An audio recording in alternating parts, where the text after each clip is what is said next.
Handa na ba ang inyong mga puso para sa isang kwentong susubok sa inyong pananaw tungkol sa pag-ibig at paghilom? May mga sugat na hindi kayang gamutin ng salapi at may mga katahimikang mas malakas pa sa anumang sigaw.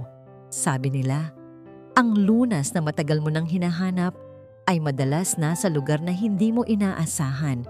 Paano kung ito'y hindi matatagpuan sa pinakamahal na gamot, kundi sa isang simpleng pagmamahal na darating nang hindi mo pinlano?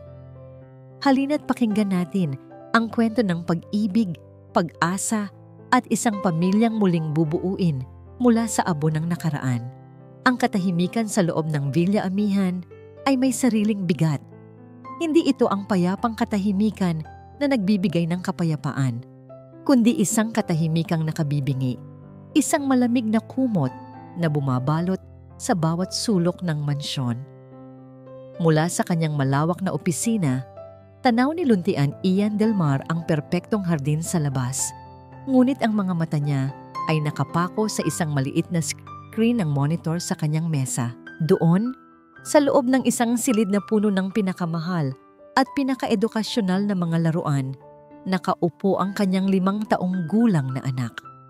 Si Sinag, ang bugtong niyang anak, ang nag-iisang sinag ng pag-asa sa buhay niya matapos pumanaw ang kanyang asawa. Ngunit ngayon, ang sinag na yon ay tila natatabunan ng makapal na ulap. Walang imik, walang emosyon. Ang mga kamay nito ay paulit-ulit lang na inililipat ang mga building block mula sa isang tabi papunta sa kabila. Isang kilos na walang kahulugan, walang buhay. Isang pamilyar na kirot ang pumilipit sa sikmura ni Ian. Kayamanan, kapangyarihan, impluwensya, nasa kanya ang lahat. Ang Del Mar Pharmaceutical Solutions na kanyang itinatag ay isa sa pinakamalaki sa buong Asya. Kaya niyang bilhin ang lahat ng bagay sa mundo maliban sa isang bagay, ang tinig ng kanyang anak. Isang magalang na katok ang pumutol sa kanyang pag-iisip. Pumasok si Dr. Amor Lagdameo, ang kanyang personal na doktor at pangunahing consultant ng kumpanya. Matigas ang tindig nito at matalim ang tingin. Laging may dalang aura ng awtoridad na hindi matitinag. Luntian, bati nito. Ang boses ay kasing linaw at kasing lamig ng salamin. Mayroon akong update tungkol sa resulta ng isinagawa nating neurosynaptic mapping para kay Sinag. Hindi umimik si Ian. Hinintay lang ang susunod na sasabihin nito. Sanay na siya sa mga komplikadong terminolohiya na tila sinasadyang gawing mahirap intindihin. Base sa data, nakikita natin ang patuloy na kakulangan ng aktibidad sa kanyang Broca's area. Ang bagong therapy mula sa Switzerland ay maaaring makatulong. Ito ay isang experimental procedure, ngunit promising ang mga resulta sa Europa. Of course, it comes with a significant cost. Napatango na lang si Ian. Gastos. Palagi namang may gastos. Do it, sabi niya. Ang boses ay pagod. Just do whatever it takes. I-prepare mo ang lahat ng kailangan. Ngumiti si Dr. Amor, isang nangiting hindi umabot sa kanyang mga mata. Makakaasa ka, Luntian. Ginagawa ko ang lahat para kay Sinag. Pagkaalis ng doktora, muling bumalik ang tingin ni Ian sa monitor. Isang pakiramdam ng pagkatalo ang muling gumapang sa kanyang dibdib. Ginagawa nga ba niya ang lahat? O ipinapaubaya na lang niya sa iba ang responsibilidad na dapat ay sa kanya? Makalipas ang 1 oras, ipinatawag siya ng kanilang kasambahay. May dumating daw na aplikante para sa posisyong personal na yaya ni Sinag. Ito na ang pang-7 sa loob ng 6 na buwan. Walang nagtatagal. Bumaba si Ian at natagpuan ang isang babae na nakaupo sa may sala. Simple ang kanyang suot, isang puting blusa at maong na pantalon. Malayo sa imahe ng mga dati nilang yaya na laging formal. Nang mag-angat ito ng tingin, nakita ni Ian ang isang pares ng mga matang may kakaibang sinseridad. Magandang hapon po, Mr. Del Mar.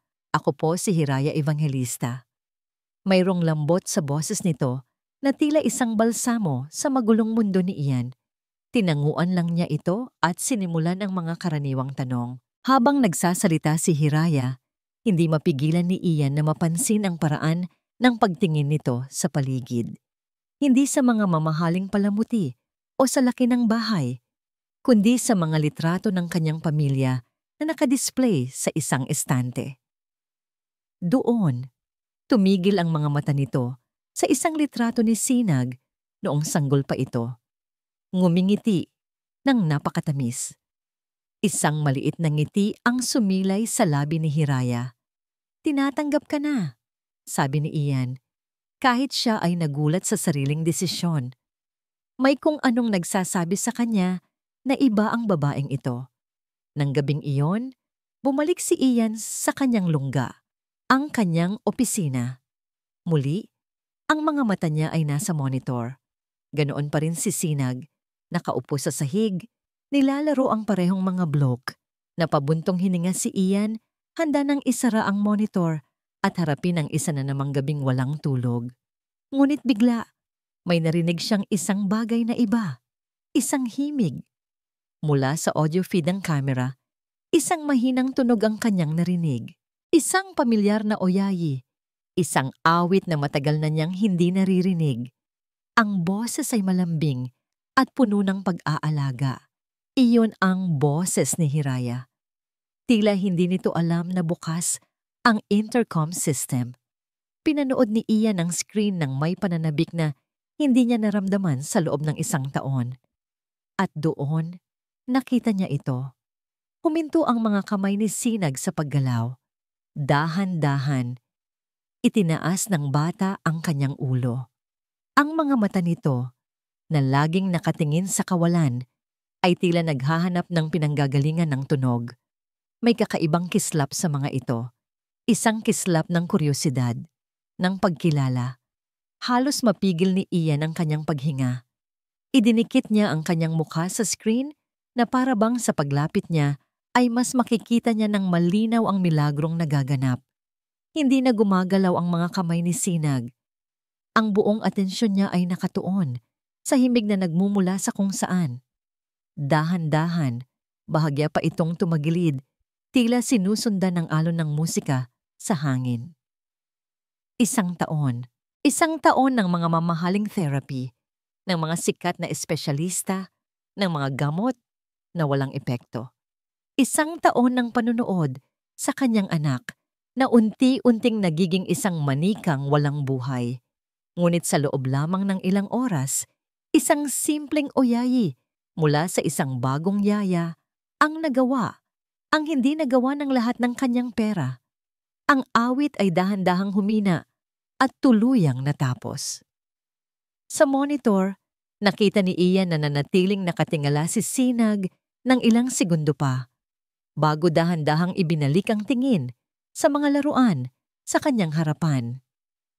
Ngunit sa pagkakataong ito, hindi na niya ito basta inilipat. Hinawakan niya ang isang pulang blok, tinitigan ito, na para bang ngayon lang niya nakita ang kulay nito. Napaupo si Ian sa kanyang silya, ang mga tuhod ay tila nanlambot. Isang matinding emosyon ang bumara sa kanyang lalamunan. Hindi niya alam kung ito ba ay galak o lungkot o pinaghalong pareho.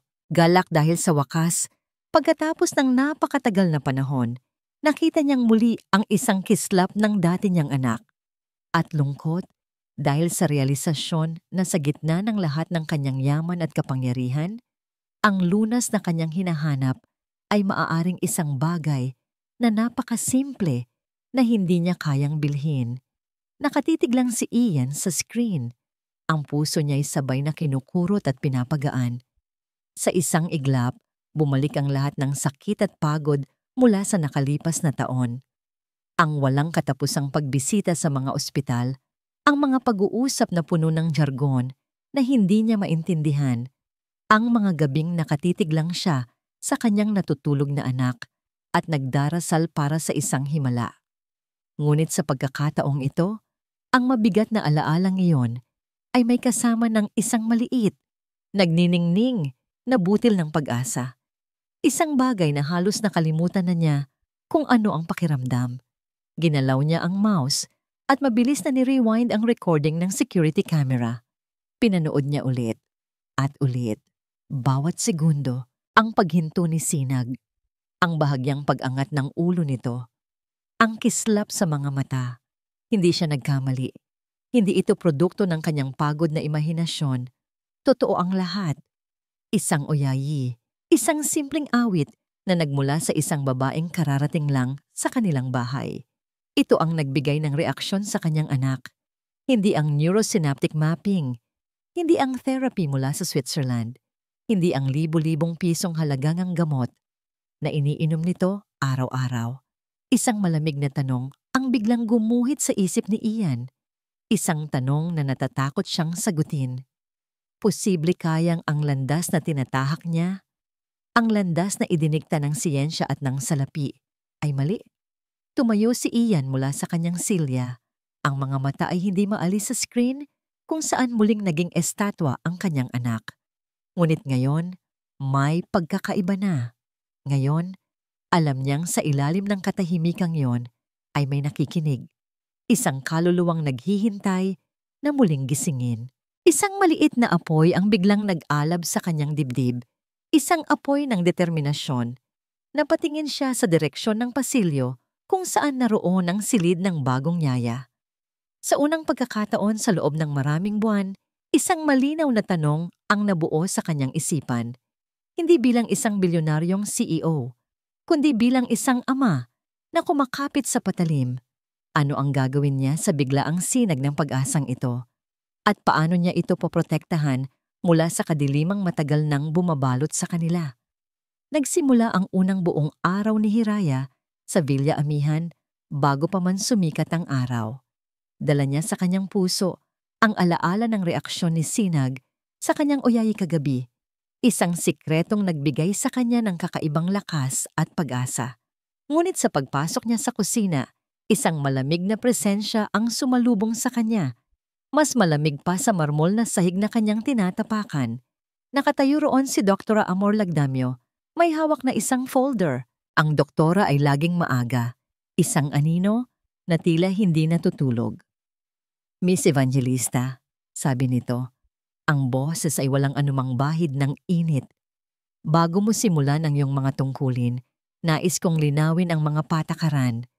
Inilatag nito ang isang nakaprint na papel sa ibabaw ng mesa. Ito ay isang listahan, isang mahabang listahan ng mga dapat at hindi dapat gawin. Rule number 1. Ang lahat ng pagkain at inumin ni Sinag ay dapat dumaan muna sa aking pagsusuri. Rule number 2. Walang anumang unapproved sensory stimuli. Ibig sabihin, walang malakas na tunog, walang matapang na amoy, at lalong-lalo na, walang mga aktibidad na hindi kasama sa kanyang structured therapy plan. Habang binabasa ni Hiraya ang listahan, isang paghihinayang ang gumuhit sa kanyang puso. Ang mga patakaran ay tila para sa isang specimen sa laboratorio, hindi para sa isang batang nangangailangan ng pagmamahal. May mga oras para sa paggising, pagkain, therapy, pagtulog. Lahat ay nakakalkula hanggang sa huling minuto. Walang puwang para sa pagiging bata. Naiintindihan mo ba? Tanong ni Dr. Amor. Ang mga mata nito ay mapanuri.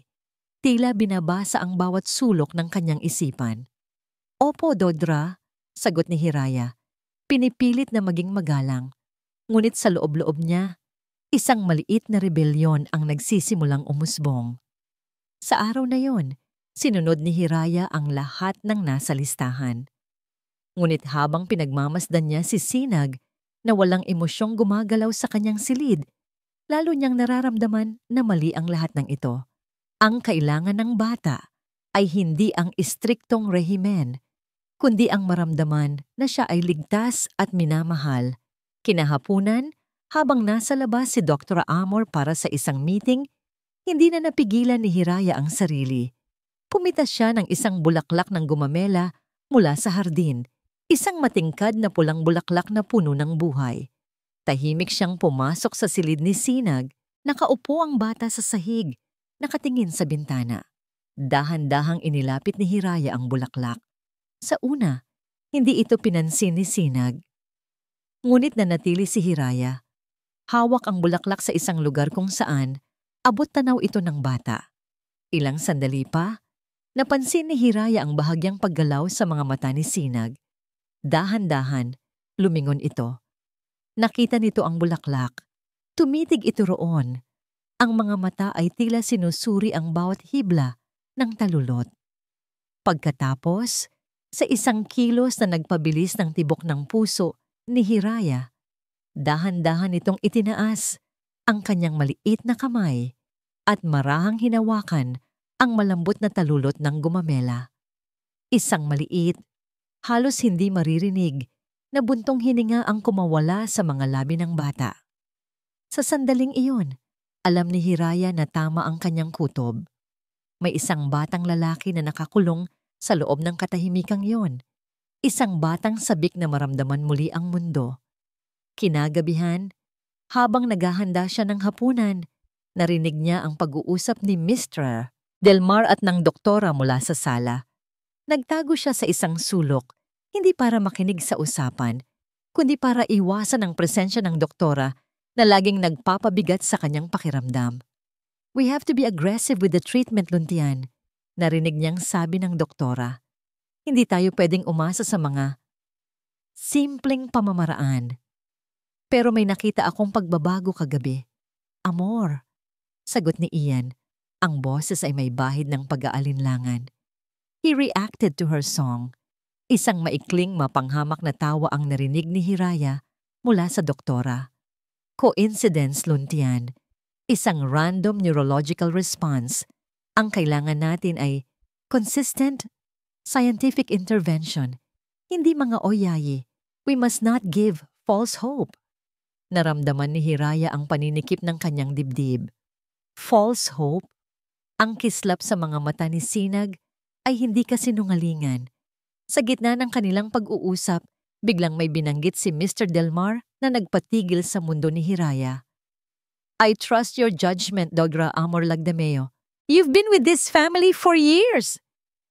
Dr. Amor Lagdameo. Ang pangalan ay tumama sa kanya na parang kidlat. Isang pamilyar na takot at galit ang biglang gumapang sa kanyang buong pagkatao. Dahan-dahan siyang sumilip mula sa kanyang pinagtataguan. Ang tindig, ang malamig na mga mata, ang paraan ng pagbigkas ng bawat salita na tila bahawak niya ang lahat ng karunungan sa mundo. Walang duda. Siya nga. Ang isipan ni Hiraya ay biglang binalot ng isang madilim na alaala. 5 taon na ang nakalipas. Siya ay isang batang nurse, puno ng pangarap at dedikasyon sa isa sa pinakamalaking pampublikong ospital sa Maynila. Ang kanyang supervising resident ay isang babaeng kilala sa pagiging istrikta at ambisyosa, isang Dr. Amor Lagdameo. Naaalala pa niya ang gabi ng insidente. Isang pasyenteng kritikal ang kanilang hawak. Sumunod lang si Hiraya sa utos ng doktora na mag-administer ng isang partikular na gamot. Ngunit mali ang gamot. Nagkamali ng utos ang doktora. Nang magkaroon ng komplikasyon at nang magsimula ang investigasyon, mabilis siyang itinuro ni Dr. Lagdameo. Pinalabas nito na siya, ang baguhan na nurse, ang nagkamali ng basa sa chart. Sa isang iglap, gumuho ang mundo niya. Nawala ang kanyang lisensya, nawala ang kanyang mga pangarap. Ang pangalan niya ay nadungisan sa industriyang minahal niya ng buong puso. At ang babaeng may kasalanan ng lahat, heto ngayon, nakatayo sa kanyang harapan, mas makapangyarihan at tila hindi matitinag. Isang malamig na pawis ang tumagaktak sa noo ni Hiraya. Napaurong siya at sa kanyang pag-atras ay aksidenteng nasagi ang isang maliit na florera sa isang gilid.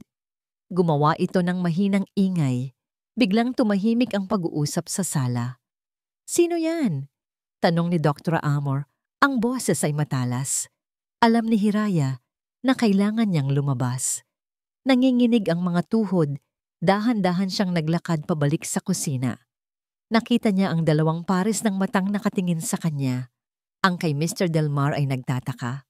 Ngunit ang kay Dr. Amor, ang mga mata nito ay nanlilisik. Isang mabilis na pagkilala ang dumaan sa mukha nito, na agad ding napalitan ng isang mapanganib na kislap. Kilala pa siya nito. Naaalala pa siya ng doktora. "Ikaw pala," sabi ni Dr. Amor. Ang boses ay mababa at puno ng babala. "Tapos ka na ba sa iyong mga gawain? Siguraduhin mong hindi ka nagdudulot ng anumang istorbo, lalo na kapag may mahahalagang usapan. Bawat salita ay tila isang patalim. Hindi ito isang simpleng paalala. Ito ay isang pagbabanta. Isang malinaw na mensahe. Alam ko kung sino ka at isang maling galaw mo lang, sisirain kitang muli." Nakatayo si Hiraya roon, nakayuko, ang mga kamay ay mahigpit na nakakuyom sa kanyang tagiliran. Ang takot na matagal na niyang ibinaon ay muling bumabalik. Ngunit sa ilalim ng takot na yon, mayroong isang bagong damdamin na umuusbong, galit at determinasyon. Dati, wala siyang kalaban-laban. Ngayon, iba na. Ngayon, hindi lang ang sarili niya ang kanyang ipinaglalaban. Ang kinabukasan ng isang batang lalaki na nagngangalang Sinag ay nakasalalay sa kanya. At hindi niya hahayaang ang parehong babae na sumira sa buhay niya ang siya ring wawasak sa pag-asa ng isang batang walang kalaban-laban. Dahan-dahan niyang itinaas ang kanyang ulo at sinalubong ang mga mata ni Dr. Amor. Sa loob ng ilang segundo, naglaban ang kanilang mga titig, isang digmaang walang salita. Sa huli, si Hiraya ang unang bumawi. "Opo, Doktora, pasensya na po," sabi niya. Ang boses ay kalmado sa kabila ng rumaragasang bagyo sa kanyang dibdib. Ngunit sa kanyang pagtalikod, isang pangako ang kanyang binitawan sa sarili. Hindi siya tatakbo. Hindi sa pagkakataong ito, dito siya mananatili. At kahit anong mangyari, hahanapin niya ang katotohanan. Lumipas ang mga araw na tila isang laro ng chess sa isipan ni Luntian Ian Del Mar. Sa isang banda ay si Dr. Amor, ang reyna sa kanyang chessboard. Makapangyarihan, kalkulado, at nagdidikta ng bawat galaw. Sa kabilang banda ay si Hiraya, isang simpleng pawn na bigla na lang nagkaroon ng kakayahang baguhin ang takbo ng buong laro. Gabi-gabi, pagkatapos ng trabaho, ang una niyang ginagawa ay hindi na ang pagtingin sa stock market, kundi ang pag-rewind sa mga security camera. Pinapanood niya ang mga maliliit na interaksyon sa pagitan ni Hiraya at Sinag.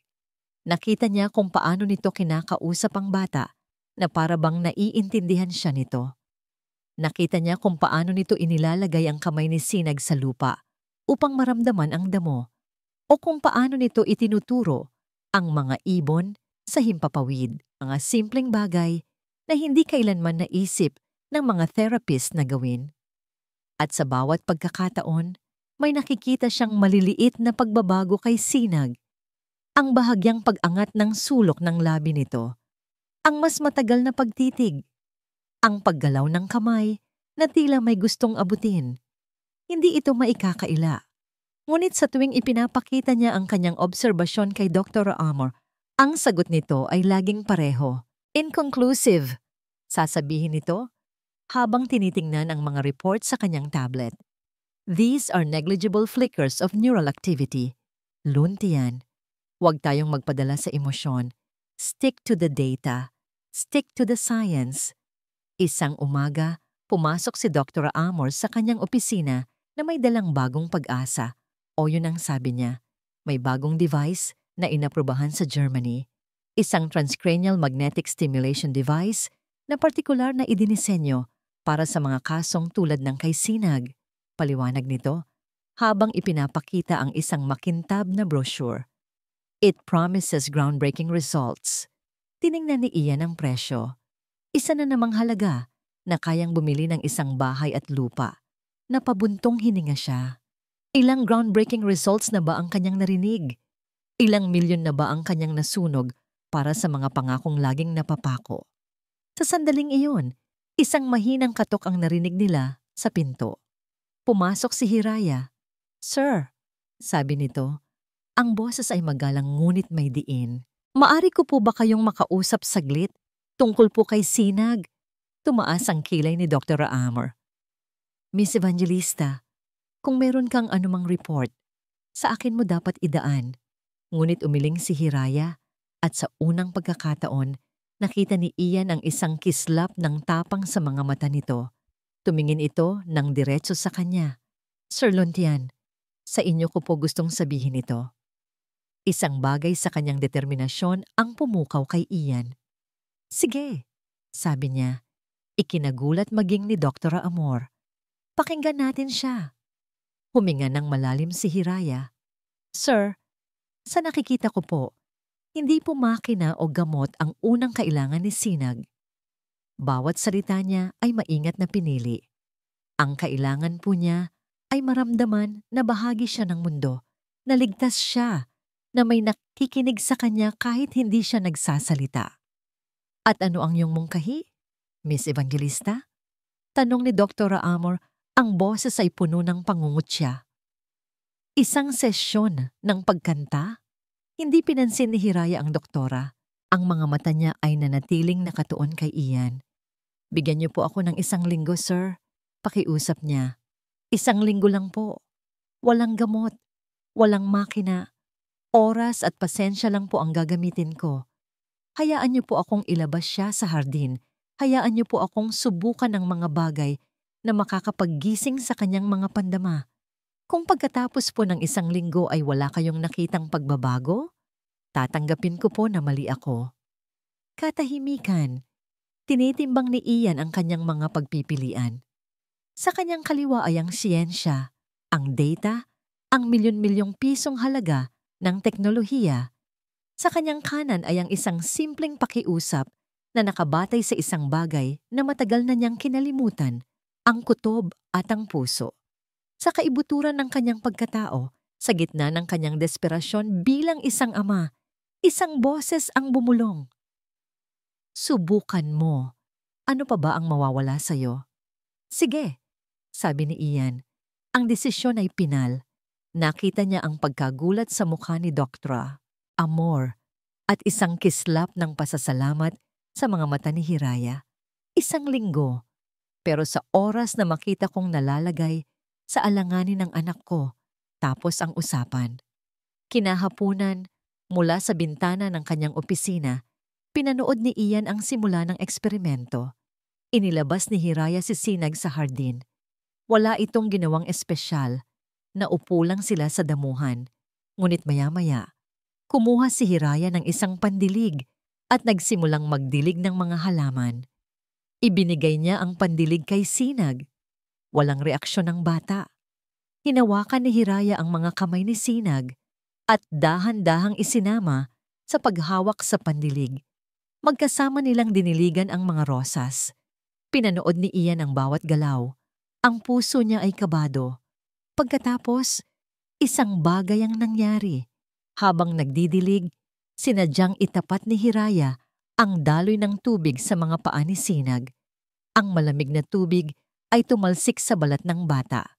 Sa una, napaurong si Sinag. Ngunit ginawa itong muli ni Hiraya. Sa pagkakataong ito, ay may kasamang mahinang ngiti. Itinapat din nito ang tubig sa sarili niyang mga paa. Muling tumalsik ang tubig sa mga paa ni Sinag. At doon, sa gitna ng katahimikan ng hapon, isang tunog ang naririnig ni Ian. Isang tunog na nagpatindig sa lahat ng balahibo sa kanyang katawan. Isang mahina, halos hindi maririnig na tunog na tila isang pigil na tawa. Isang maliit na ha, na puno ng sorpresa. Napatayo si Ian. Ang mga kamay ay nakadiin sa salamin ng bintana. Totoo ba ang narinig niya? Sa hardin, nakita niyang bahagyang nakangiti si Sinag. Ang mga mata nito, sa unang pagkakataon, ay sumasabay sa ngiting iyon. Nakatitig lang si Ian, hindi makapaniwala sa kanyang nakikita at narinig. Ang tunog na yon ay mas mahalaga pa sa lahat ng pera niya sa bangko. Ito ang patunay. Ito na ang simula. Bigla, naramdaman niya ang isang presensya sa kanyang likuran. Lumingon siya at nakita si Dr. Amor. Nakadarating lang din at nakatingin din sa bintana. Ang mukha nito ay hindi maipinta. Isang maskara ng pagkagulat na mabilis na hinaluan ng hindi maikakailang galit. Hinarap siya ni Ian. Ang puso niya ay puno ng isang bagong damdamin. Hindi na pag-aalinlangan, kundi isang matibay na paninindigan. Ang digmaan sa pagitan ng bulag na pananampalataya sa siyensya at ng simpleng kapangyarihan ng pagmamahal ay opisyal nang nagsimula sa loob ng Villa Amihan. At ngayon, alam na niya kung saan siya papanig. Ang mga sumunod na araw ay naging paraisong panandalian para kay Hiraya. Taglay ang basbas ni Mr. Delmar, nagkaroon siya ng kalayaang ipakita ang kanyang sariling paraan ng pag-aalaga. Bawat umaga, inilalabas niya si Sinag sa hardin. Ipinaparamdam niya rito ang sinag ng araw sa balat, ipinapaamoy ang halimuyak ng mga bulaklak, at ipinaparinig ang huni ng mga ibon. Unti-unti, nakikita niya ang pagbabalik ng buhay sa mga mata ng bata. Ngunit alam ni Hiraya na ang bawat galaw niya ay tinititigan. Nararamdaman niya ang mga mata ni Dr. Amor na nakasunod sa kanya na parang isang agila, nag-aabang ng kahit isang maliit na pagkakamali. Ang bawat ngiti ni Sinag ay tila isang sampal sa mukha ng doktora, isang patunay na ang kanyang mamahaling siyensya ay nabibigo, kung saan nagtatagumpay ang simpleng kalinga.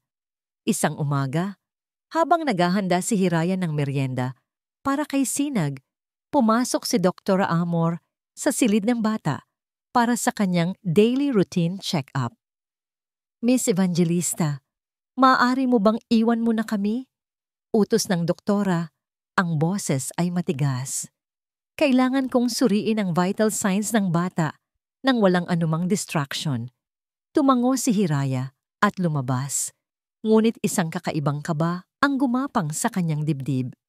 Mula sa bahagyang nakaawang na pinto, nakita niya kung paano hawakan ng doktora ang braso ni Sinag para kunin ang blood pressure nito. Tila mas matagal kaysa karaniwan ang paghawak nito at may isang mabilis na kilos ang doktora na hindi niya masyadong naaninag bago nito binitawan ang bata. May kung anong mali, ngunit hindi niya matukoy kung ano. Pagkatapos ng check-up, ipinasok ni Hiraya ang merienda. Isang baso ng bagong piga na orange juice at ilang piraso ng biskwit. Masayang-masaya si Hiraya habang pinapanood si Sinag na inumin ang katas. Isa itong maliit na tagumpay. Dati, tanging mga specific nutritional supplements lang ang pinapainom dito. Makalipas ang halos isang oras, habang naglalaro sila ng bola, napansin ni Hiraya na kinakamot ni Sinag ang kanyang braso. Sa unay hindi niya ito pinansin, ngunit naging paulit-ulit ang pagkakamot ng bata. Anak, anong problema? Tanong niya. Hinahawakan ang kamay nito. Nang iangat niya ang manggas ng damit ni Sinag, isang matinding gulat ang kanyang naramdaman. May mga maliliit at mapupulang pantal sa braso ng bata, sa mismong parte kung saan ito kinuhanan ng blood pressure kanina. Sakto namang bumukas ang pinto. Si Dr. Amor, ang kanyang mga mata ay agad na napako sa mga pantal sa braso ni Sinag. Ang kanyang mukha ay biglang nagpakita ng kunwari pag-aalala. Anong nangyari dito? Tanong nito. Ang boses ay puno ng awtoridad habang mabilis na lumalapit. Isang allergic reaction. Hindi ko po alam, Dodra. Sagot ni Hiraya. Ang puso niya ay nagsimulang kumabog ng mabilis. Ngayon ko lang po ito napansin. Tiningnan siya ng masama ng doktora. Mayroon ba siyang kinain o ininom na bago? Isang bagay na wala sa kanyang dietary plan. Biglang naalala ni Hiraya ang orange juice. Nag-juice po siya kanina. Freshly squeezed orange juice. Isang tila tagumpay na ngisi ang sumilay sa labi ni Dr. Amor na agad din nitong tinago. Citrus. Alam mo dapat na ang mga batang may ganitong kondisyon ay may sensitibong sistema. Maaaring ito ang naging trigger. Sa parehong sandali, pumasok si Ian sa silid. Naakit ng kanilang mga boses. Ang una niyang nakita ay ang mga pantal sa braso ng kanyang anak. at ang nag-aalalang mukha ni Hiraya. Anong nangyayari? Tanong niya. Ang boses ay puno ng takot. Luntian, mabutit dumating ka, sabi ni Dr. Amor. Ang tono ay puno ng drama. Mukhang nagkaroon ng matinding allergic reaction si Sinag dahil sa isang inumin na ipinainom ng yaya nang walang pahintulot ko. Ang mga mata ni Ian ay lumipat mula sa braso ni Sinag patungo kay Hiraya. Ang pag-asang nakita niya sa mga mata nito noong mga nakaraang araw ay biglang napalitan ng galit at pagkadismaya. Ang takot ng isang ama na mapahamak ang kanyang anak ay nanaig sa lahat. Anong ginawa mo? Sigaw niya kay Hiraya. Ang boses ay umalingaw-ngaw sa buong silid.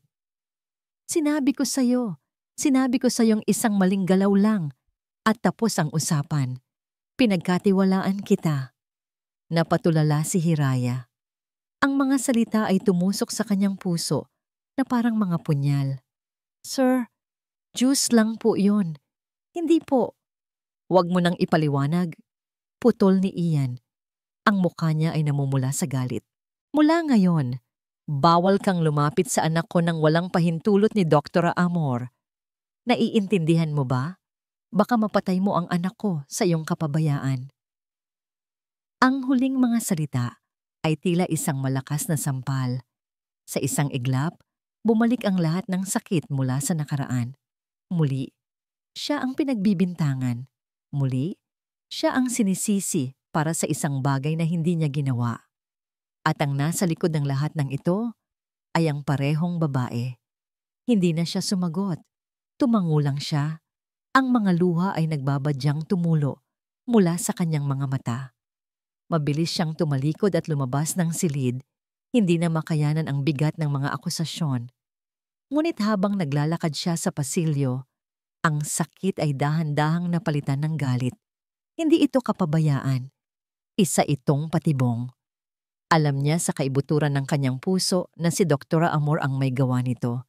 Ngunit paano? Huminto siya. Pilit niyang inalala ang bawat detalye. Ang check-up, ang matagal na paghawak sa braso. Bigla, isang ideya ang pumasok sa kanyang isip. Isang ideya na nagmula sa kanyang pagsasanay bilang isang nurse. Ang isang pantal na lokalisado sa isang partikular na lugar ay madalas na sanhi ng isang bagay na direktang ipinahid, hindi isang bagay na ininom.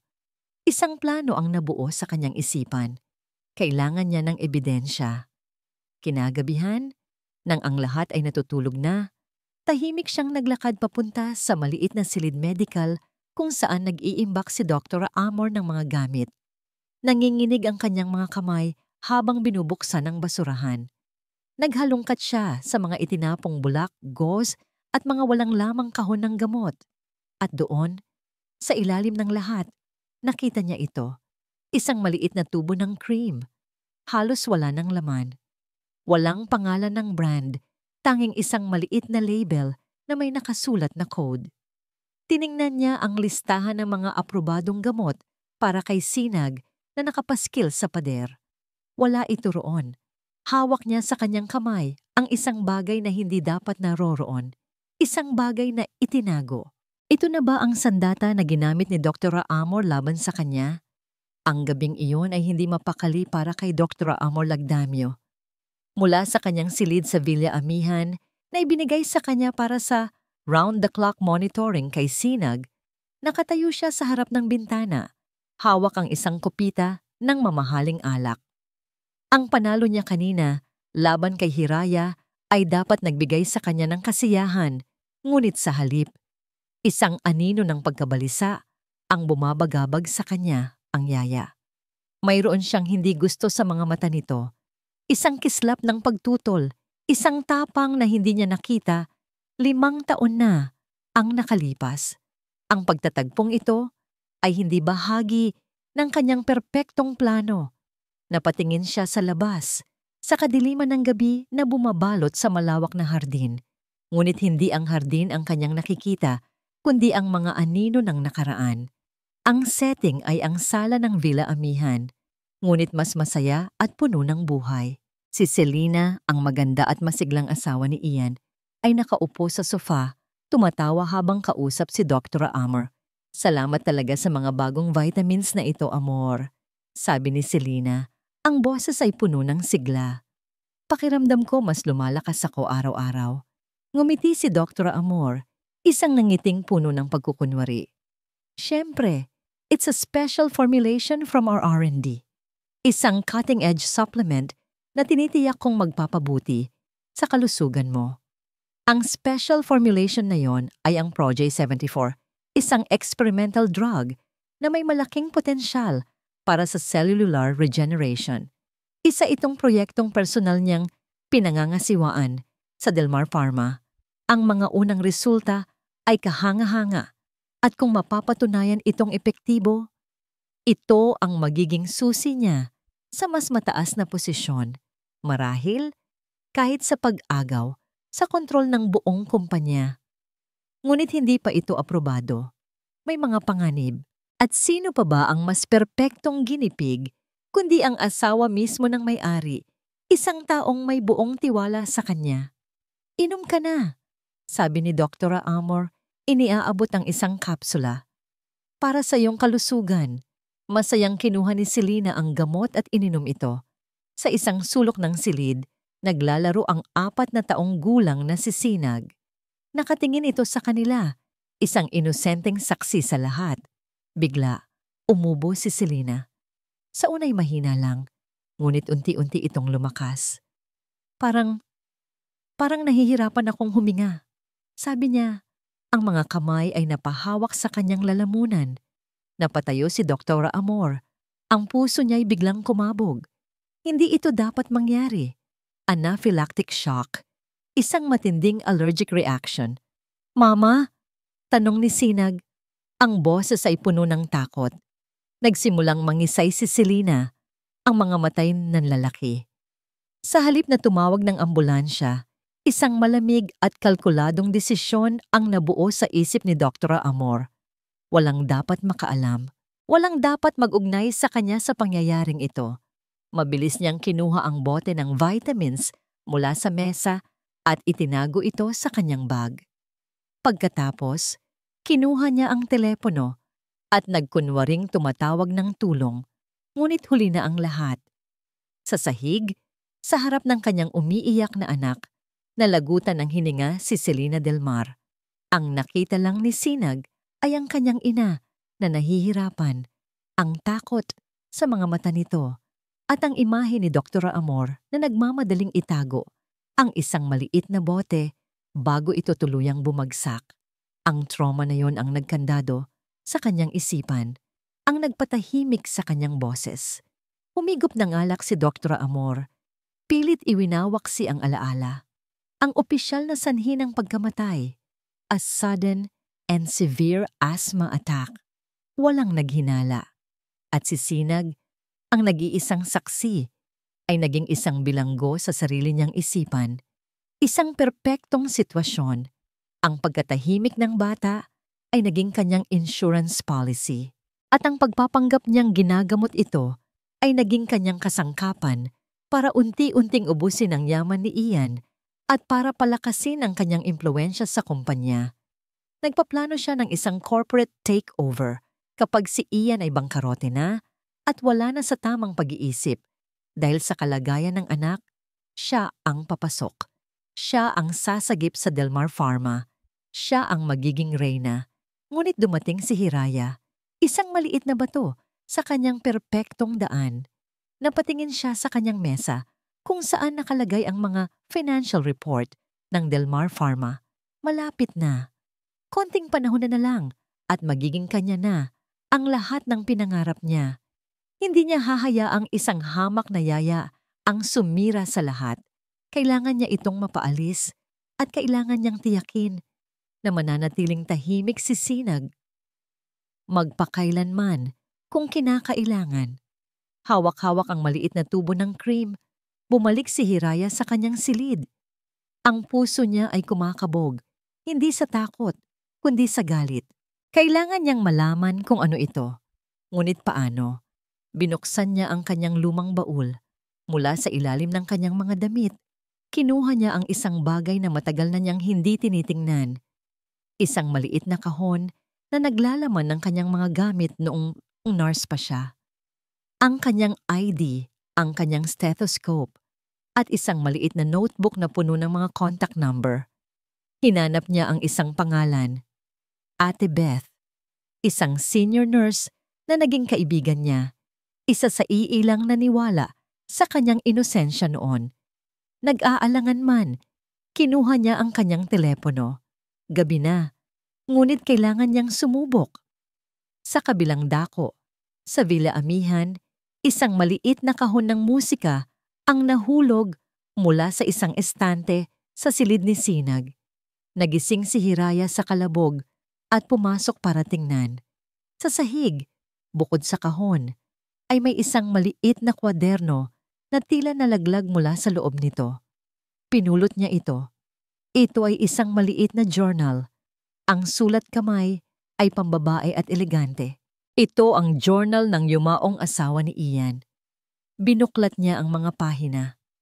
Karamihan ay mga masasayang alaala tungkol kay Sinag. Ngunit sa mga huling pahina, may mga entry na nakakuha ng kanyang atensyon. Feeling extra energetic today. It must be the new vitamins from AL. She said it's a secret formula for VIPs only. Feeling so special. My heart is beating a little fast today. Maybe it's just the coffee. AL told me to continue the dosage. At ang huling entry na isinulat isang araw bago ito pumanaw. Had a slight shortness of breath earlier.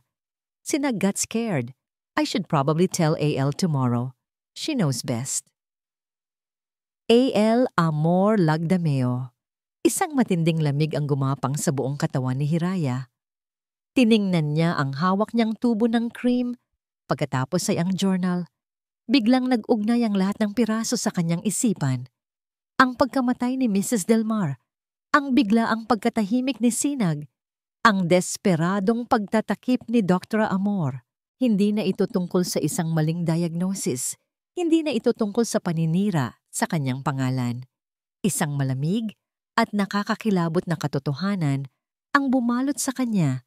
Mas madilim pa sa gabing nasa labas ng bintana. Ito ay tungkol sa isang pagpatay. Ang bigat ng katotohanang natuklasan ni Hiraya ay tila isang malaking bato na nakadagan sa kanyang dibdib. Ang journal ni Selena at ang misteryosong cream ay hindi na lamang mga piraso ng isang palaisipan. Sila na ang susi sa isang krimen na maingat na ikinubli. Alam niyang nasa panganib siya. Ang bawat kilos niya ngayon ay kailangang maging maingat at tumpak. Kinabukasan, sa kabila ng takot, pinilit niyang umaktong normal.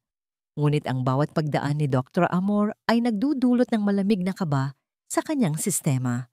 Hindi na lang ito ang babaeng sumira sa kanyang karera. Ito ay isang mamamatay tao na nagtatago sa likod ng isang puting coat. Ang unang hakbang niya ay ang alamin kung ano ang nasa loob ng tubo ng cream. Kumuha siya ng larawan ng code na nakasulat dito, pati na rin ang mga pahina ng journal kung saan nabanggit ang ale at ang mga vitamins. Sa kanyang day off, lingid sa kaalaman ng lahat, pumunta siya sa isang maliit na internet cafe, malayo sa mansyon, at ipinadala ang mga larawan sa email address ni Ate Beth, ang kanyang kaibigang nurse. Ate Beth, tulong. Isinulat niya sa email. Alam kong matagal na tayong hindi nag-uusap, pero kailangan ko ang tulong mo. Paki-research naman kung ano ang cream na ito at kung may alam ka sa isang experimental drug ng Delmar Pharma na tinawag na Proj 734, buhayang nakataya. Pakiusap. Pagkatapos ipadala ang email, isang bahagi ng kanyang puso ang gumaan, ngunit ang isa na may lalong bumigat. Sinimulan na niya ang isang bagay na hindi na niya maaaring atrasan. Samantala, sa Villa Amihan, si Ian Delmar ay abala sa kanyang sariling investigasyon. Ang insidente ng allergic reaction ay nag-iwan ng isang mapait na lasa sa kanyang bibig. Kahit na pinagalitan niya si Hiraya, hindi niya maialis sa kanyang isipan ang takot sa mga mata nito. Isang takot na tila hindi nagmumula sa pagkakasala, kundi sa pagiging biktima. At si Sinag, pagkatapos ng insidente, tila bumalik ito sa dati nitong kalagayan. Mas malala pa, hindi na ito tumutugon kahit sa mga paborito nitong laruan. Tila ang maliit na kislap na sinindihan ni Hiraya ay bigla na lang pinatay. Isang hapon, habang nirerepaso niya ang mga buwan ng gastusin para sa pagpapagamot ni Sinag, isang particular na item ang nakakuha ng kanyang atensyon sa bill mula sa klinika ni Dr. Amor. Quantum brainwave therapy session. $50,000 ng kumunot ang kanyang noo. Quantum? Parang isang bagay na galing sa isang science fiction movie.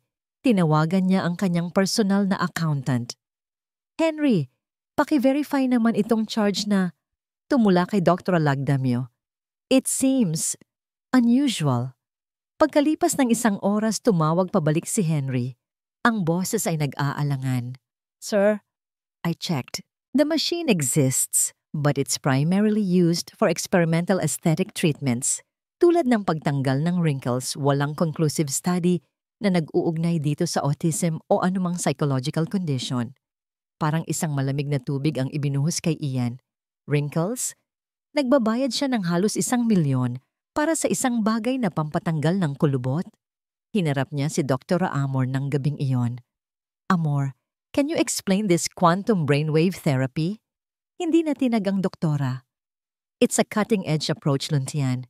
It uses quantum principles to realign neural pathways.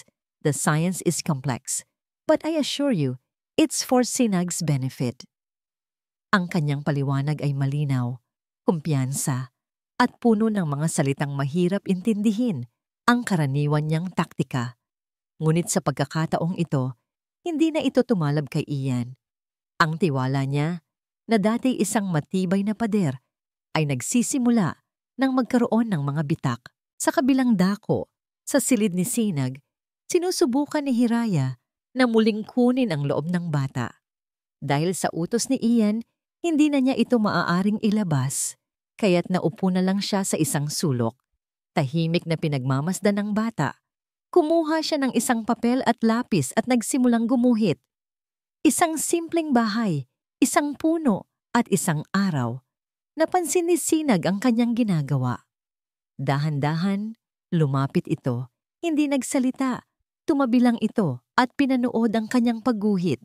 Bigla, kinuha ni Sinag ang isang itim na krayola. Sa papel, sa tabi ng masayang bahay na iginuhit ni Hiraya, gumuhit si Sinag, isang babaeng nakahiga sa sahig. Sa tabi nito ay isa pang babae, nakatayo. At sa isang sulok, isang maliit na bata, umiiyak. Ang mga luha ay tila malalaking patak ng ulan. Napatitig si Hiraya sa guhit, nanlamig ang kanyang buong katawan. Ito ang eksena. Ito ang eksenang isinulat ni Selena sa kanyang journal. Ito ang sandali ng kanyang pagkamatay. Dahan-dahan niyang tiningnan si Sinag. Sinag, bulong niya. Ang boses ay nanginginig. Sino sila? Hindi sumagot ang bata. Ngunit itinaas nito ang kanyang maliit na daliri at itinuro ang babaeng nakatayo sa guhit. Pagkatapos, tumingin ito sa direksyon ng pinto, na para bang may inaasahan siyang darating. Sa sandaling iyon, tumunog ang telepono ni Hiraya. Isang text message mula kay Ate Beth. Nanginginig ang mga kamay na binuksan niya ito. Ang mensahe ay maikli, ngunit nakakakilabot. Hira, mag-ingat ka. Yung cream, isang potent contact allergen, ginagamit lang sa mga laboratorio. Yung Proj 734, itinigil ang clinical trials niyan dahil sa isang fatality. May balita na isang high-ranking official sa Delmar Pharma ang nag-utos na i-delete ang lahat ng records tungkol dyan. Napatingin si Hiraya mula sa telepono patungo sa guhit ni Sinag. Pagkatapos ay sa mukha ng bata na puno ng takot. Ang lahat ng ebidensya ay narito na. Hawak niya ang katotohanan, ngunit kasabay nito, alam niyang hawak din niya ngayon ang isang napakabigat at mapanganib na pasanin. Ang babaeng kalaban niya ay hindi lang basta manloloko. Siya ay isang taong kayang pumatay at magtago ng ebidensya para protektahan ang kanyang sarili. At ngayon, alam niyang si Hiraya ay isang malaking banta. Naramdaman ni Dr. Amor ang pagbabago sa hangin, ang mga tanong ni Ian tungkol sa mga gastusin, ang paraan ng pagtitig sa kanya ni Hiraya. Lahat ay mga senyales na ang kanyang perpektong mundo ay nagsisimula ng gumuho. Alam niyang kailangan niyang kumilos ng mabilis at walang awa. Kailangan niyang alisin ang yaya sa eksena at kailangan niyang gawin ito sa paraang tuluyan nang masisira ang tiwala ni Ian dito. Isang gabi, habang si Hiraya ay abala sa pag-aalaga kay Sinag, tahimik na pumasok si Dr. Amor sa silid ng yaya. Ang kanyang pakay, hanapin ang anumang bagay na maaari niyang gamitin laban dito. Sa kanyang paghahalungkat, sa ilalim ng unan ni Hiraya, nakita niya ito, ang maliit na journal ni Selena. Isang malamig at demonyong nangiti ang sumilay sa kanyang mga labi. Ito na ang sandata na kanyang kailangan. Kinabukasan, hinintay niya ang tamang pagkakataon. Nang makita niyang papunta si Ian sa library para magtrabaho, sinundan niya ito. Ang kanyang mukha ay isang perpektong maskara ng pag-aalala at pag-aatubili. Luntian, sabi niya, ang boses ay tila nag-aalala. Mayroon akong kailangang sabihin sa iyo. Ayaw ko sanang gawin ito, pero ang kapakanan mo at ni Sinag ang inaalala ko. Napahinto si Ian sa paglalakad at hinarap siya. Ano yon, Amor? Inilabas ni Dr. Amor ang journal. Nakita ko ito sa mga gamit ni Hiraya. Sabi niya, iniaabot ang kwaderno kay Ian. Binabasa niya ang mga personal na sulatin ng yumaong asawa mo. Kinuha ni Ian ang journal at isang matinding galit ang agad na gumuhit sa kanyang mukha. Ito ang journal ng kanyang Selena. Isang sagradong bagay. Bakit ito nasa kanya? Hindi ko alam, Luntian. Sagot ni Dr. Amor. Ang boses ay puno ng pagkukunwaring awa. Ngunit hindi lang yan. Sa tingin ko ay may mas malalim siyang motibo. Anong ibig mong sabihin? Huminga ng malalim si Dr. Amor na para bang ang susunod niyang sasabihin ay napakabigat. Nag-imbestiga ako tungkol sa kanya. Si Hiraya Evangelista ay hindi lang isang simpleng yaya. Dati siyang nurse at natanggalan siya ng lisensya dahil sa gross negligence and professional misconduct. May pasyente siyang halos mamatay dahil sa kapabayaan niya. Ipinakita niya kay Ian ang isang folder na naglalaman ng mga dokumentong maingat niyang pinili at minanipula para palabasin na si Hiraya ang may buong kasalanan sa insidente 5 taon na ang nakalipas. Ang bawat salita ni Dr. Amor ay tila isang pako na ibinabaon sa puso ni Ian, isang taong sinungaling, isang taong mapanganib. At ngayon, hinahalungkat pa nito ang nakaraan ng kanyang asawa. Ang konklusyon ay masakit ngunit sa kanyang isipan malinaw. Si Hiraya ay naghahanap ng impormasyon para gamitin laban sa kanya. Blackmail. Sa sandaling iyon, dumaan si Hiraya sa pasilyo, galing sa silid ni Sinag. Nakita niya ang dalawa at ang hawak ni Ian na journal, agad siyang nanlamig. Sir, nagsimula siyang magpaliwanag, ngunit huli na. Ano to? Sigaw ni Ian, itinaas ang journal. Anong karapatan mong pakialaman ang mga gamit ng asawa ko? Anong hinahanap mo, pera?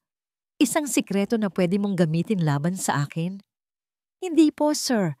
Nagkakamali po kayo. Pakiusap ni Hiraya. Ang mga luha ay nagsisimula nang mamuo sa kanyang mga mata. Nalaglag lang po yan. Sinungaling! Ang sigaw ni Ian ay umaling-awngaw sa buong mansyon. Lahat pala ng pinapakita mo ay isang kasinungalingan. Isa kang tinanggal na nurse. Isang pabaya. Pinalapit kita sa anak ko. Pinagkatiwalaan kita. Ang bawat akusasyon ay isang dagok na halos magpabuwal kay Hiraya. Tumingin siya kay Dr. Amor na nakatayo sa likod ni Ian Ang muka ay nagpapakita ng huwad na awa. Ngunit sa mga mata nito, nakita ni Hiraya ang purong tagumpay. "Sir, pakinggan niyo po ako." Pagmamakaawa niya, ang boses ay basag na. "May kinalaman po si Dr. Amor sa pagkamatay ng asawa niyo. Nasa journal po ang katibayan. Ito na ang huling pagkakamali. Para kay Ian, ang paratang na yon ay isang desperadong gawa ng isang taong nahuli na." "Tumahimik ka." Ang kanyang boses ay malamig at walang anumang emosyon. "Ayoko nang marinig ang boses mo. Kunin mo ang mga gamit mo. Umalis ka sa pamamahay ko. Ngayon din." Isang pinal na hatol. Ang mga salita ay tumagos sa puso ni Hiraya. Pinatay ang anumang natitirang pag-asa. Wala nang laban. Natalo na siya. Tahimik siyang tumango.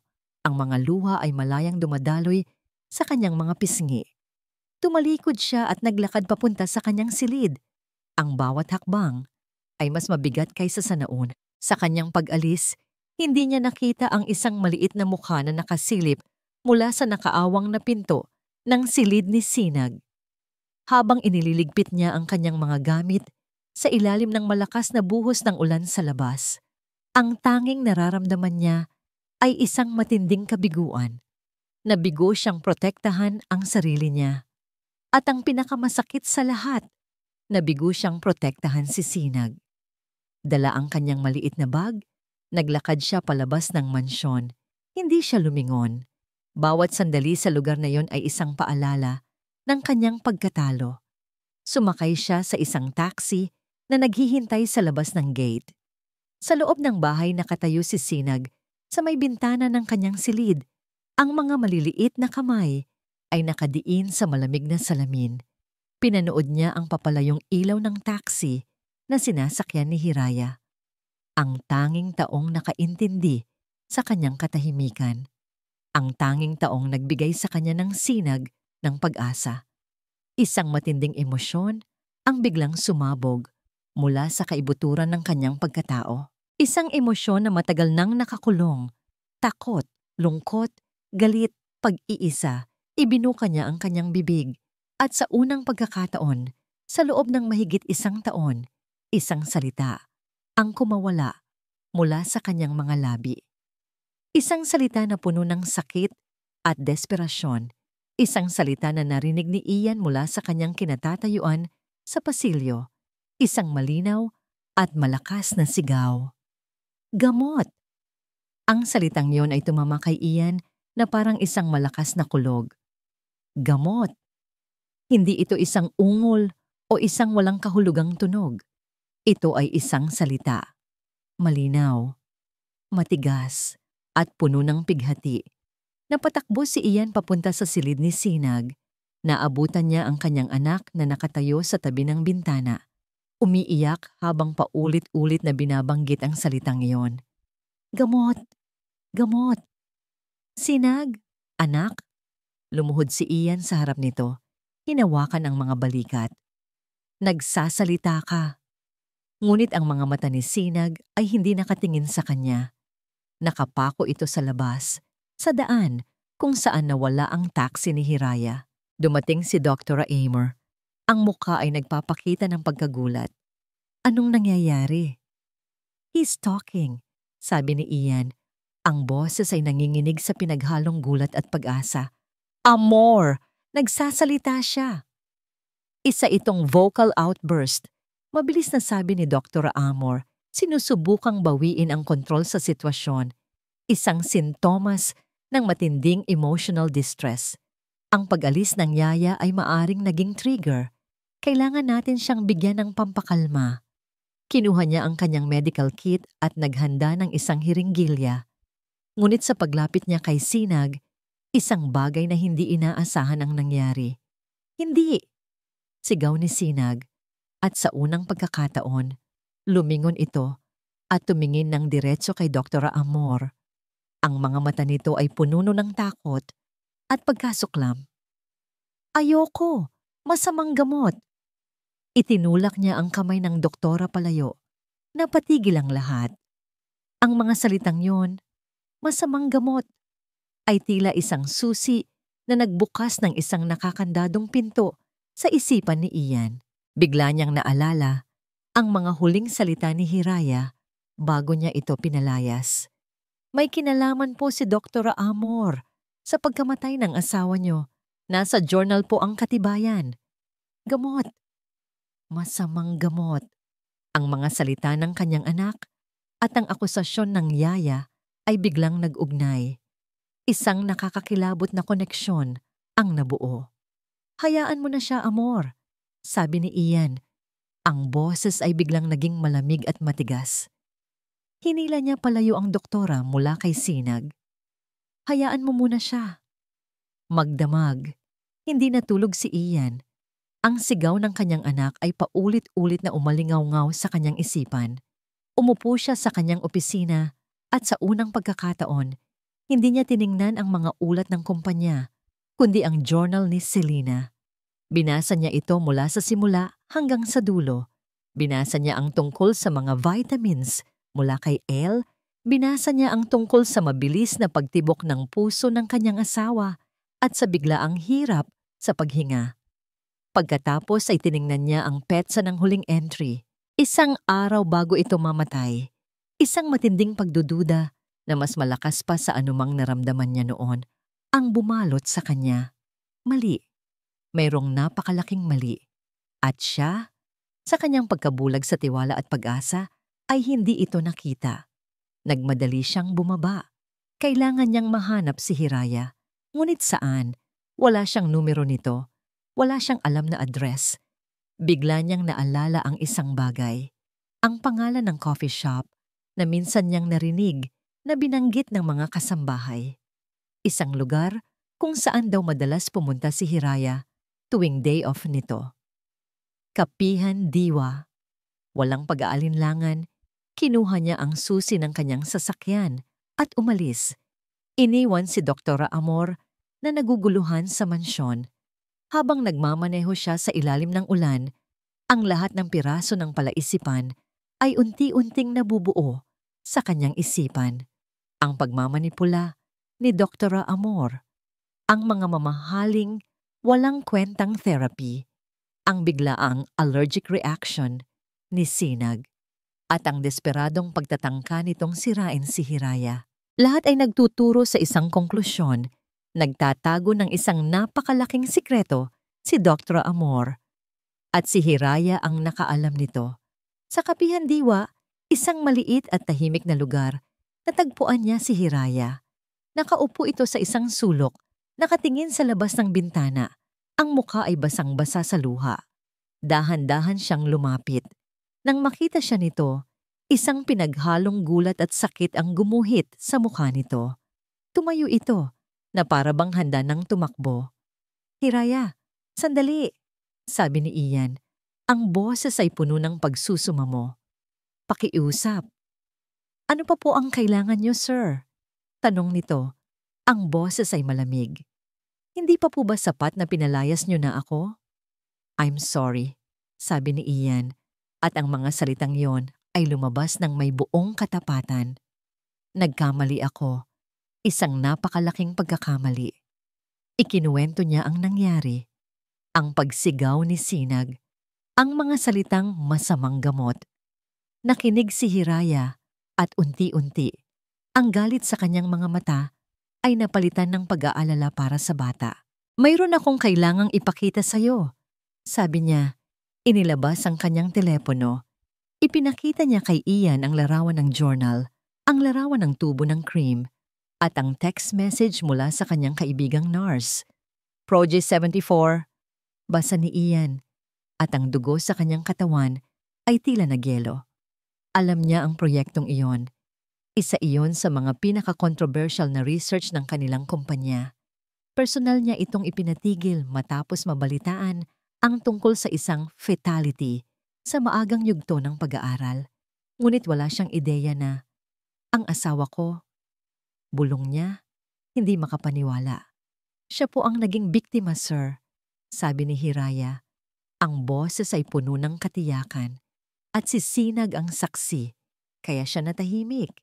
Hindi po siya may sakit, siya po ay natakot. Napatitig si Ian kay Hiraya, ang babaeng kanyang hinusgahan at sinaktan. Ang babaeng may hawak ng katotohanan na maaring magwasak sa kanyang mundo, ngunit siya rin ang tanging pag-asa para mailigtas ang kanyang anak. Tulungan mo ako, Hiraya, pakiusap ni Ian. Ang boses ay basag. Tulungan mo akong ilabas ang katotohanan at iligtas ang anak ko. Tumango si Hiraya, ang mga luha ay muling dumaloy. Ngunit sa pagkakataong ito, hindi na dahil sa sakit, kundi dahil sa isang panibagong pag-asa. Sabay po natin gagawin ito, sir, sabi niya. Habang bumabalik sila sa Villa Amihan, isang plano ang nabubuo sa kanilang isipan. Kailangan nilang mag-ingat, kailangan nilang makuha ang huling piraso ng ebidensya, at kailangan nilang harapin ang halimaw na nagtatago sa loob mismo ng kanilang tahanan bago pa nito gawin ang kanyang huling, desperadong hakbang. Ang pagbabalik ni Hiraya sa Villa Amihan ay tila isang eksena mula sa isang pelikula. Ang hangin ay mabigat sa tensyon. Si Dr. Amor na nakatayo sa may sala ay napatigagal nang makita siyang bumaba mula sa sasakyan ni Ian. Ang kanyang mukha, na laging kalmado at kontrolado, ay biglang nagpakita ng hindi maikakailang pagkataranta. Luntian, anong ibig sasabihin nito? Tanong ng doktora. Pilit na pinapanatili ang kanyang awtoridad. Bakit mo ibinalik ang babaeng yan dito? Ngunit ang Ian na kaharap niya ngayon ay hindi na ang Ian na bulag at nagtitiwala.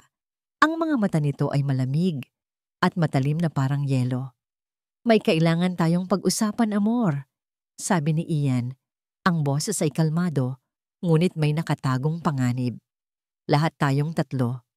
Pumasok sila sa opisina ni Ian.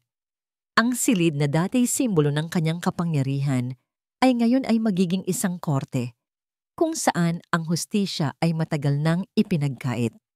Naisip ko ang mga bagay-bagay, Amor. Nagsimula si Ian. Umupo sa kanyang silya na tila isang hari sa kanyang trono. At napagtanto ko na marahil tama ka. Panahon na para isipin ang kinabukasan ni Sinag at ng kumpanya. Isang mabilis na kislap ng tagumpay ang dumaan sa mga mata ni Dr. Amor. Inakala niyang nasa kanya pa rin ang kontrol. Inakala niyang ang pagbabalik ni Hiraya ay isang desperadong hakbang lamang ni Ian na wala nang ibang makitang solusyon. Mabutit na iintindihan mo, Luntian, sabi niya. Inilabas ang isang folder mula sa kanyang briefcase. Inihanda ko na ang mga dokumento. Isang medical trust fund para kay Sinag na ako ang mamamahala para masigurong tuloy-tuloy ang kanyang pagpapagamot. At isang proposal para sa temporary transfer of administrative control ng Delmar Pharma sa akin habang ikaw ay nagpapagaling mula sa iyong pagdadalamhati. Ito na, ang kanyang huling galaw, ang checkmate. Inilatag niya ang mga papel sa mesa. Pirmahan mo na lang ito at ako na ang bahala sa lahat.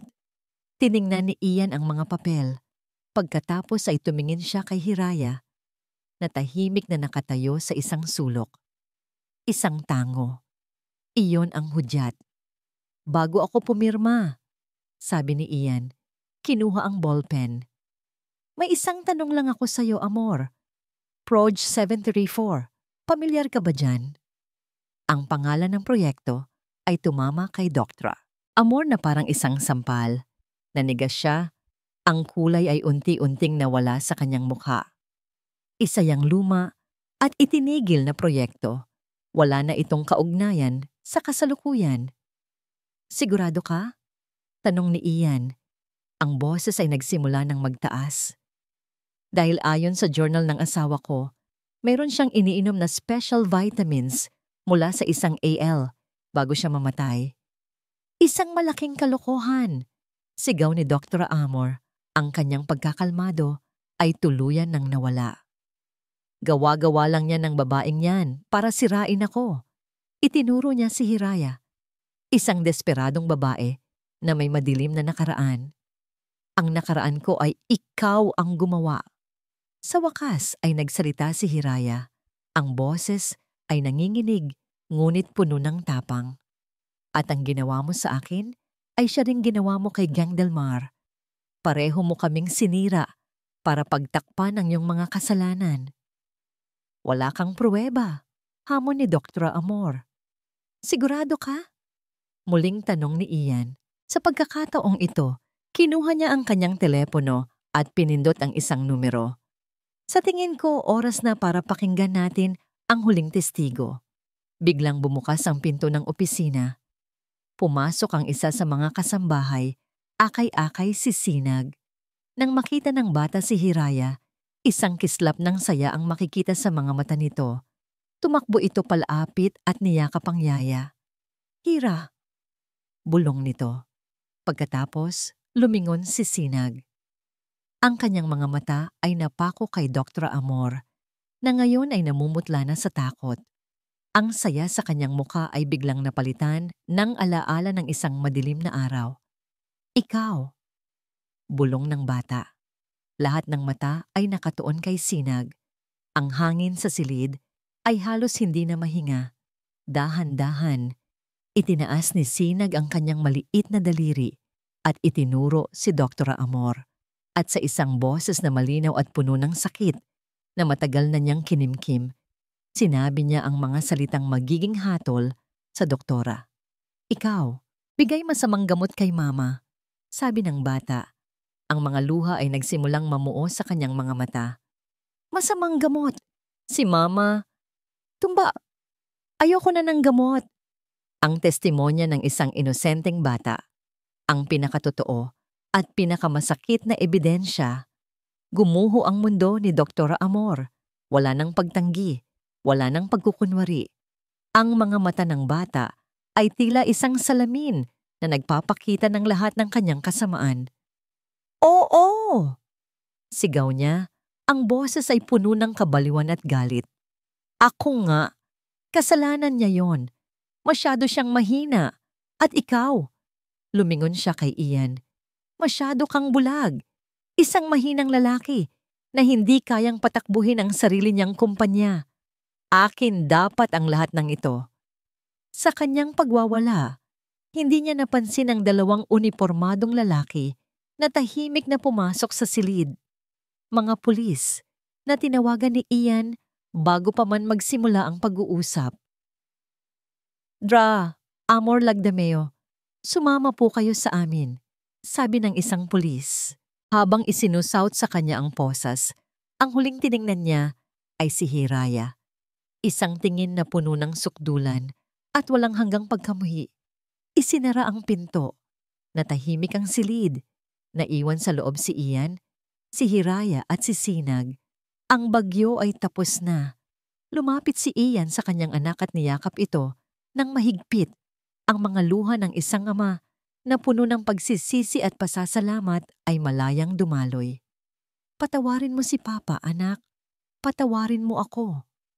Sa gitna ng kanilang pag-iyak, naramdaman nila ang isang kamay na dahan-dahang humaplos sa kanilang likod. Si Hiraya, nakatingin siya sa kanila. Ang mga mata ay puno rin ng luha, ngunit may kasama ng ngiti. Ang katahimikan ay bumalik sa Villa Amihan. Ngunit sa pagkakataong ito, hindi na ito ang mabigat at malamig na katahimikan ng kalungkutan. Ito na ang payapang katahimikan pagkatapos ng isang matinding unos. Ang katahimikan na nagsasabing, sa wakas, maaari na silang magsimulang muli. Makalipas ang ilang buwan, isang bagong umaga ang laging sumisikat sa Villa Amihan. Ang dating mabigat at nakabibinging katahimikan ay napalitan na ng mga tunog ng buhay, ang halakhak ng isang bata, ang mahinang tugtog ng radyo, ang masayang kwentuhan, sa hardin, ang mansyon, na dating isang malamig na kulungan ng kalungkutan, ay naging isang tunay na tahanan. Ang katarungan ay naibigay na. Nahaharap si Dr. Amor Lagdameo sa maraming kaso, mula sa medical malpractice hanggang sa homicide. Ang kanyang kastilyo ng kasinungalingan ay tuluyan ng gumuho sa isang maliit at simpleng seremonya sa Professional Regulation Commission. Muling tinanggap ni Hiraya ang kanyang lisensya bilang isang rehistradong nurse. Habang hawak niya ang kanyang bagong ID, Ang mga luha ng tagumpay ay dumaloy sa kanyang mga pisngi. Sa kanyang tabi ay nakatayo si Ian at hawak ang kanyang kamay ay si Sinag na may malaking nangiti sa labi. Hindi na siya isang yaya na may madilim na nakaraan. Siya na si Hiraya Evangelista, RN, isang pangalang nilinis ng katotohanan at pinalakas ng pagsubok. Hindi lamang ang buhay ni Hiraya ang nagbago. Nagbago rin si Ian Delmar. Sa isang pagpupulong ng board ng Delmar Pharmaceutical Solutions, inanunsyo niya ang isang desisyong ikinagulat ng lahat. I will be stepping down from my role as active CEO, sabi niya sa harap ng mga ehekutibo. Mananatili ako bilang chairman, ngunit ibibigay ko ang day-to-day operations sa isang bagong team. My priority now is my son, my family. Dagdag pa rito, inanunsyo niya ang pagtatatag ng Selena's Light Foundation, isang organisasyong popondohan ng kumpanya para tulungan ang mga pamilyang may mga anak na may special needs at mga biktima ng trauma. Ito ang paraan niya para bigyang pugay ang alaala ng kanyang asawa, hindi sa pamamagitan ng pagluluksa, kundi sa pamamagitan ng pagtulong sa iba. Ang kanyang yaman ay nagkaroon ng bagong kahulugan. Hindi na ito para bumili ng mga peking lunas, kundi para magbigay ng tunay na pag-asa. Isang hapon, sa hardin ng Villa Amihan, nakaupo sina Hiraya at Sinag sa ilalim ng isang puno ng mangga. Nagbabasa sila ng isang libro. Si Sinag, na ngayon ay sumasailalim na sa professional therapy, ay unti-unti nang bumabalik sa dati. Ang kanyang pananalita ay hindi pa perpekto, ngunit ang bawat salita ay isang milagro. Tapos, lumipad. Ang ibon. Mataas, basa ni Sinag. Ang daliri ay nakaturo sa larawan. Ang galing-galing mo naman, puri ni Hiraya. Ginugulo ang buhok ng bata. Dumating si Ian. May dalang isang tray ng merienda, cookies at sariwang gatas. Umupo siya sa tabi nila. Hindi bilang ang makapangyarihang CEO, kundi bilang isang simpleng ama. Papa, look! The bird flew away! Sabi ni Sinag, ipinapakita ang libro.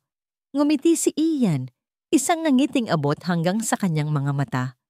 Wow! That's amazing, champ! Nagpatuloy sila sa pagbabasa, isang perpektong larawan ng isang pamilya. Walang mamahaling gadget, walang komplikadong therapy. Tanging isang libro, pagkain, at ang mainit na presensya ng isa't isa. Sa mga sandaling iyon, mas mayaman si Ian kaysa noong hawak niya ang buong mundo sa kanyang mga kamay. Kinabukasan linggo, dinala ni Ian sina Hiraya at Sinag sa tabing dagat. Dala nila ang isang malaking saranggola na may kulay ng bahaghari. Sa ilalim ng bughaw na langit, tumakbo si Sinag sa buhanginan.